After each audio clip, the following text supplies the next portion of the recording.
Good morning, friends, and happy Monday. Today, I want to share three of my favorite organizing hacks that have changed the game for me and that will make organizing your life that much easier. Now, if you have been around here for a while, these might sound very familiar, which is amazing. Because what I know for sure is the more we hear messages over and over again, the more likely we are to really integrate them into our lives. So let's jump right in. The first hack is to own less stuff. And the shoppers out there who are listening to this are thinking, no, I don't want to hear this. But let me tell you why this is such a game changer. When I took a year to get organized and transform my life, I got rid of so many items. And not only was it so liberating and did I feel this sense of lightness, but it was actually really helpful on a day-to-day basis because the less you have, the easier it is to get and stay organized. It really is that simple. The less stuff you have, the less there is to get messy, the less you have to put away. It just makes sense when you hear it, although getting to that point can be a little bit of work and can require a mindset shift. But if you keep that in mind and you give yourself permission to let go, you will be so amazed at the transformation that you get to live in your life. Okay, hack number 2 is to have a place for everything. Yes, every single thing that you own. Every time I buy anything, literally anything, at the grocery store, at the drugstore, on Amazon, whatever it is, anytime I buy anything, I think about where it's going to go in my house. And if I can't think of a spot for it, it might just mean that I don't actually need it. This hack is game changing because when it comes to tidying up the house, getting organized at the end of the day, I never have to think about where something is going to go. I never have to think about if I'm in the mood because I know exactly where everything goes. It requires no decision making on my part. And the truth is, when you have a spot for everything, it's super hard to find an excuse to not put things away. And listen, friend, I love an excuse as much as anyone does. So part of the trick in helping yourself get organized is to take away the ability to have an excuse. So yes, it requires time and effort to assign everything in your home its own home to live, but it is so worth it. The third and final tip is my personal favorite, and that is this: enlist every single member of your household. For too long, I was running a one-woman show. I felt like it was my responsibility to keep things running smoothly.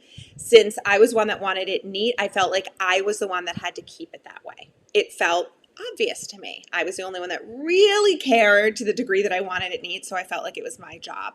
Nobody else was making me feel that way, but I just felt it. It was this pressure that I was putting on myself.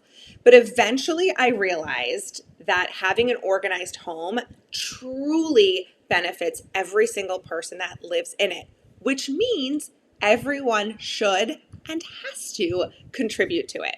This hack has revolutionized the way we run our household. So what does this look like in practice? So my husband and I are truly teammates. We do have some responsibilities that we split. For example, he typically handles the trash and I typically handle the laundry because I'm kind of particular about how it gets folded and gets put away. And I do think it's helpful for someone to own certain tasks so that it's never even a conversation about who's doing it when. But that doesn't mean that we don't help each other out with those tasks. So if my husband sees that I'm doing laundry, for example, he'll come in and help me switch the load. He'll help me fold. Oftentimes I'd rather him just talk to me and keep me company than actually do any of the folding, but that's on me. That is not on him. So we really do help each other out with even the tasks that we have split. But every day, daily tasks like unloading and loading the dishwasher, putting things away that are out, we both tackle equally along with our kids. So at this point, my kids are 7 and 11 years old, and they are truly instrumental in helping the house stay organized. So they make their beds every day. They pick out their clothes. They put their clothes in the hamper. They help unload the groceries. They put away their toys when they're done using them. Just the everyday things that we do in our home, they are on top of their own things and also help out when we are doing activities of the family. Do they help each other out without being asked?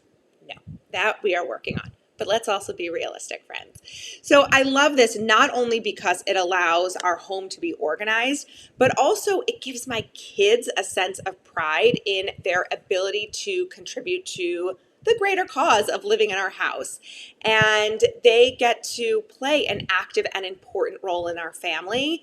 Not to mention, it is setting them up for success as they get older. Do they appreciate that at this point? No, they don't.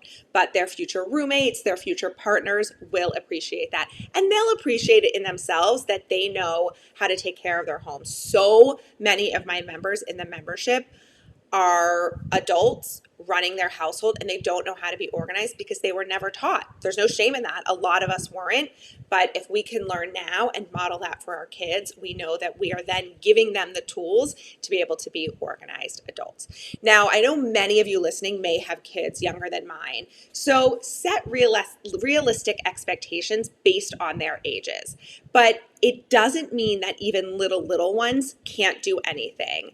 I really believe that it's critical to involve them, even if all that looks like is you talking through what you are doing as you're doing it, because you start building in them an organized mindset and organizing language.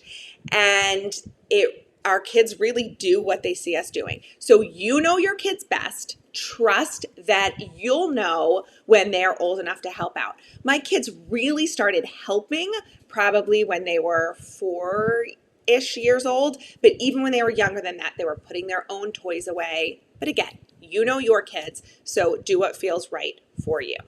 So there you have it, friends. Those are my top 3 organizing hacks that will be total game changers for you if you spend a little bit of time putting them into practice. So have less stuff, find a home for everything, and enlist every member of the house.